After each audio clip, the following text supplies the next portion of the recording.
ఇక పాడుతా తీయగా నిర్వాహకులు జడ్జిలపై సంచలన వ్యాఖ్యలు చేశారు లేడీ సింగర్ ప్రవస్థి. 25 సంవత్సరాల క్రితం ఈటీవీలో ప్రారంభమైన పాడుతా తీయగా పాటల కార్యక్రమం ఎంత ఫేమస్ అయిందో అందరికీ తెలిసిన విషయమే.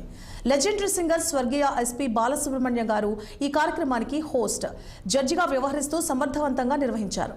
కొన్ని వందల మంది గాయకులు ఈ కార్యక్రమం ద్వారా వెలుగులోకి వచ్చారు. ఒక రకంగా చెప్పాలంటే ఈనాడు ఛానల్ కి మంచి పేరు ప్రఖ్యాతులు తీసుకొచ్చింది పాడుతా తీయగా. ఈ నేపథ్యంలో సింగర్ బాలు మరణించిన తర్వాత ఈ కార్యక్రమాన్ని ఎవరు సమర్థవంతంగా నిర్వహిస్తారని అనుకున్న సమయంలో బాలు తనయుడు సింగర్ ఎస్పీ చరణ్ హోస్ట్ గా బాధ్యతలు చేపట్టారు.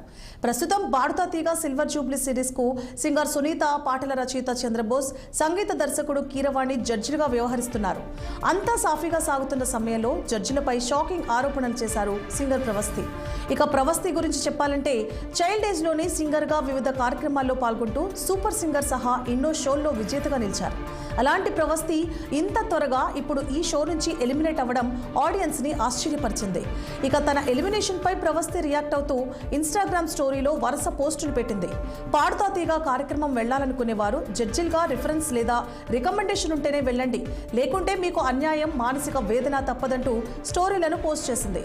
అంతేకాదు జడ్జిలైన సింగర్ సునీత ప్రవర్తన అసలు బాలేదంటూ తనను ఒక చీడ పురుగులా చూసేదని సంచలనమైన ఆరోపణలు చేసింది. అంతేకాదు జడ్జిగా కీరవాణి ప్రవర్తన మరియు షో నిర్వాహకుల పట్ల అసంతృప్తి తెలిపింది సింగర్ ప్రవస్థి. నేను మీ సింగర్ ప్రవస్థి. సో నేను ఇప్పుడు ఈ వీడియో చేయడానికి కారణం పాడుతా తీయగా సిల్వర్ జూబ్లీ సిరీస్లో జరిగిన ఇంజస్టిస్ అంతా ఎక్స్పోజ్ చేద్దామని. మీ అందరికీ తెలుసు నేను దానిలో పార్టిసిపేట్ చేశానని.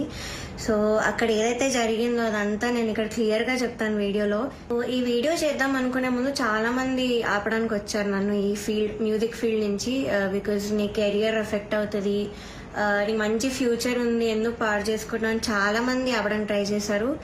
కానీ నేను ఇంకా డిసైడ్ అయ్యాను నాకు మ్యూజిక్ ఫీల్డ్కి సంబంధం ఉండదు అని. బికాజ్ ఇంత ఇండస్ట్రీస్ జరిగేటప్పుడు నాకు ఉండాలని లేదు. నాకు ఎప్పుడు క్లారిటీ వచ్చిందంటే అంతరామమయం పాడే ముందు సౌండ్ చెక్ అయ్యేటప్పుడు ఇన్యూర్స్ పెట్టుకున్నాను. అండ్ ఆవిడ దగ్గర ఒక మైక్ ఉంది, అది ఆన్ ఉంది. అది పాపం వాడికి తెలీదు, మైక్ ఆన్ ఉంది, నేను ఇన్యూర్స్ పెట్టుకున్నాను. సో కీరవాణి గారితో ఇలా చెప్తున్నా అనమాట, ఈ అమ్మాయికి అసలు హై రేంజ్ వాయిసే కాదు, హై పిచ్ రాదు, కానీ మేనేజ్ చేసేస్తారు, మీరు చూడండి, ఈ సాంగ్ లో తెలుస్తుంది చూడండి మీకు, అది ఇదని చాలా ఎక్కిస్తున్నారు సార్కి. అయితే రాముడు రౌండ్ లో వీళ్ళందరు ట్రూ కలర్స్ అన్ని బయటపడ్డాయి. ఫస్ట్ సునీత గారిది నేను చెప్పినట్టు మైక్ లో మాట్లాడేశారు, ఇండియన్స్ ఉన్నాయని నాకు తెలియక. అండ్ చంద్రబోస్ గారు పాపం లిరిక్స్ లో నాకు ఒక్క మిస్టేక్ కూడా నేను ఛాన్స్ ఇవ్వలేదు ఆయనకు చెప్పడానికి. సో దానిలో చెప్పలేక ఆదృత లేదు అని ఒక కామెంట్ ఇచ్చారు. అది ఇంకేం చేయాలి, మేల్ సాంగ్ సేమ్ ఇంపాక్ట్ ఒక ఫీమేల్ వాయిస్ నుంచి మీరు ఎక్స్పెక్ట్ చేయలేరు. So Antaramamayam is a male song. So ఇంకా లిరిక్స్ లో చెప్పలేక ఎందుకు ఇంకా క్రియేట్ చేసుకొని చెప్పడం నాకు అర్థం కాలేదు.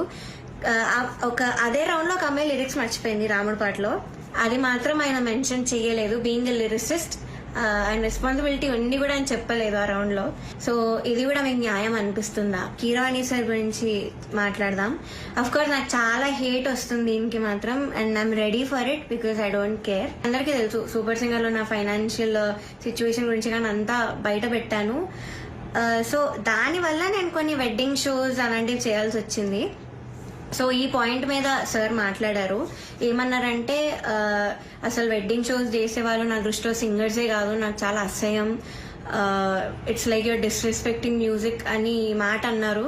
చాలా చాలా బాధ అనిపించింది. అదేంటి అంత స్టేజ్ లో ఉన్నాయని ఇలా మాట్లాడారేంటి అని. ఇప్పుడు నేను పెద్ద పెద్ద పేర్లను పాయింట్అవుట్ చేశాను, అంతా ఎక్స్పోజ్ చేశాను, ప్రొడక్షన్ ఎక్స్పోజ్ చేశాను. So I know I'm in danger.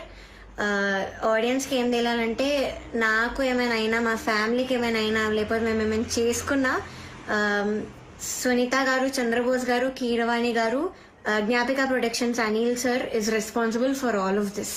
అందరికీ నమస్కారం.